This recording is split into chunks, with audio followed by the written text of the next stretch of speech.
Arsenio o Pastor Érico Martínez foi um futebolista paraguaio e é, até hoje, o maior artilheiro da história do campeonato argentino, com 295 gols e, também, considerado o melhor jogador paraguaio de todos os tempos. Em 30 de março, um dia como hoje, mas do ano de 1915, nascia um dos maiores jogadores do futebol paraguaio e da América do Sul, Arsenio o Pastor Érico Martínez, conhecido como o Saltarín Rojo.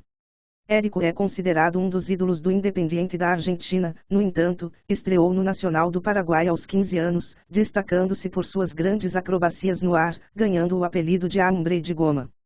Eu só quis ser um pequeno imitador seu.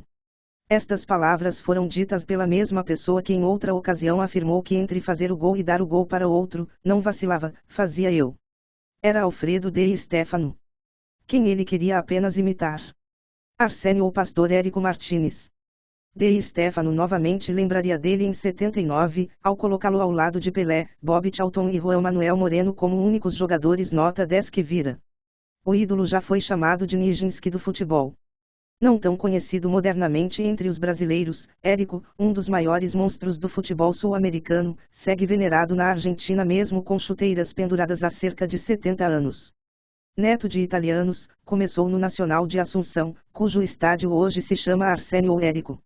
Vice da última Libertadores e grande potência paraguaia no início do século, o clube abriu as portas dos Guaranis ao futebol argentino. Manuel Flita Solis, defensor do Boca, e técnico de longeva passagem pelo Brasil, e Constantino Urbieta Sousa, que jogou pela Argentina a Copa de 34, foram outros vindos dali. O pai, tios, irmãos e primos de Arsenio também jogaram lá. Mas quem lhe vendeu ao Independiente não foi um emissário do Nacional e sim um tenente-coronel paraguaio. Érico assumiu que eu deveria ser jogador do River, mas lá estava Bernabé Ferreira, outro artilheiro sobrenatural da época, contratação mais cara do futebol mundial em 32, fez 195 gols em 193 jogos pela Banda Roja, sendo visto como o homem que a popularizou pelo país. Outro grande matador com mais de um gol por jogo no River, e no Fluminense, Luiz Rongo sofreu na reserva de Bernabé. O River não desistiu e diretores lhe aguardariam no porto de Buenos Aires com mais dinheiro. O Independiente soube e fez Érico desembarcar no meio da viagem naval, em Rosário, concluindo por trem o resto do caminho. O Rojo não vencia o campeonato desde 26 e o jejum enfim acabou em 38. Campeão em 37, o River teve o mérito de terminar 38 com apenas 2 pontos a menos de um elenco que somou 115 gols em 32 jogos.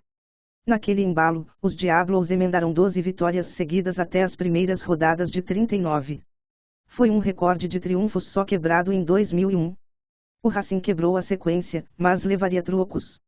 O Independiente, apesar do revés, seria bisseguido em 39 com o paraguaio pelo terceiro ano seguido como artilheiro do campeonato e somando mais gols que partidas.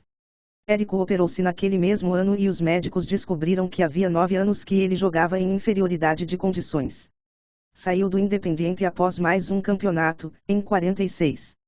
Os 295 gols vieram em só 327 jogos. Em 47, De Stéfano era um garoto crescido que despontava no River após um empréstimo de sucesso ao Huracan no ano anterior.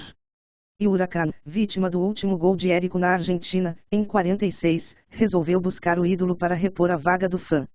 Não deu muito certo, com 7 jogos e 0 gols. Ele ficou na Argentina como um super-homem ao trajar-se de vermelho e azul mesmo, como o próprio herói de aço. Estendeu a carreira até 49, no Nacional. Depois manteve-se como técnico no Paraguai e, nos anos 60, como dono de uma cafeteria em Ramos Mejía, na Grande Buenos Aires. Entregou uma taça ao Independiente uma última vez em 75. Seu velho clube havia se sagrado tetracampeão seguido da Libertadores em uma finalíssima em Assunção e Érico passou o troféu ao capitão Rojo Ricardo Pavoni. Se privou de jogos também pela seleção paraguaia. Não fez nenhum, as partidas erroneamente consideradas pela Wikipédia na verdade foram pelo time da Cruz Vermelha, em uma época onde as seleções não usavam quem atuasse no exterior. O que não impediu que uma romaria de paraguaios aplaudissem-no ao receberem seu corpo há alguns anos.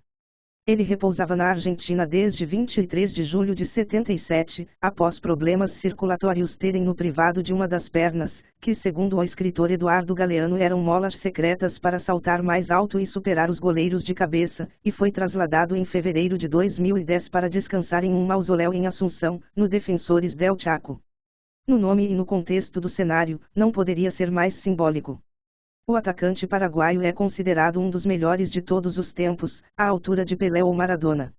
Ele também é lembrado por fazer parte da seleção da Cruz Vermelha durante a Guerra do Chaco, uma disputa entre Bolívia e Paraguai em 32.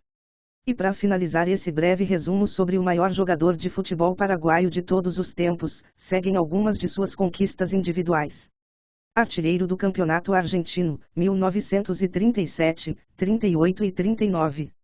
Maior artilheiro da história do Campeonato Argentino, 295 gols em 334 jogos. Único jogador a marcar mais de 40 gols em uma única temporada, 47 gols em 1937 e 43 gols em 1938. Maior artilheiro da história do Independiente, 295 gols. Maior artilheiro do Clássico de Avellaneda, 19 gols.